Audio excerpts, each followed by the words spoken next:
আইপিএলে এতদিন বাংলাদেশের হয়ে সবচেয়ে বেশি উইকেটের মালিক ছিলেন সাকিব আল হাসান। ৯ মৌসুমে ৭০ ইনিংসে ৬৩ উইকেট নিয়ে গর্ব করে বলতেন, আমি ১ নম্বর। কিন্তু এবার সেই রেকর্ডে কাটার মাস্টার মোস্তাফিজুর রহমান দিলেন হালকা ঝাঁকি। পাঞ্জাব কিংসের বিপক্ষে দিল্লি ক্যাপিটালসের হয়ে খেলতে নেমে মোস্তাফিজ ৪ ওভারে ৩৩ রান দিয়ে নিলেন ৩ উইকেট, আর তাতেই সাকিবকে ছাড়িয়ে ৬৫ উইকেটের মালিক হয়ে গেলেন। ম্যাচের শুরুতেই বাজিমাত করেন মোস্তাফিজ। প্রথম ওভারে বল হাতে নিয়েই প্রিয়াংশু আর্যকে ফিরিয়ে দেন সাজঘরে। তখনই বোঝা গিয়েছিল আজ কিছু একটা ঘটবে।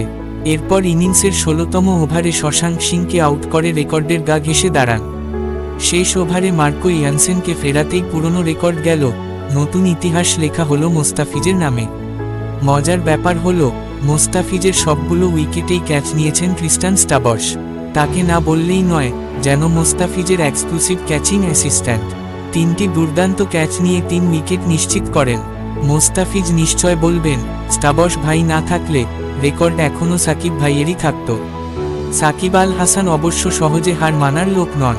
৯টি মৌসুম খেলেছেন, কেকেআর আর এসআরএইচ এর হয়ে পারফর্ম করে গেছেন। তবে মোস্তাফিজ আইপিএলে যখন বলে আগুন ছোড়েন, তখন রেকর্ড এক সময় না এক সময় পড়বেই।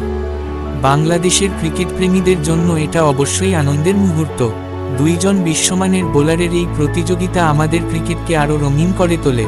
এখন দেখার বিষয়, সাকিব ভাই আবার কামব্যাক করে রেকর্ড দখলে নেন কিনা, নাকি ফিজ ভাই নিজের রাজত্ব আরও জমিয়ে নেন।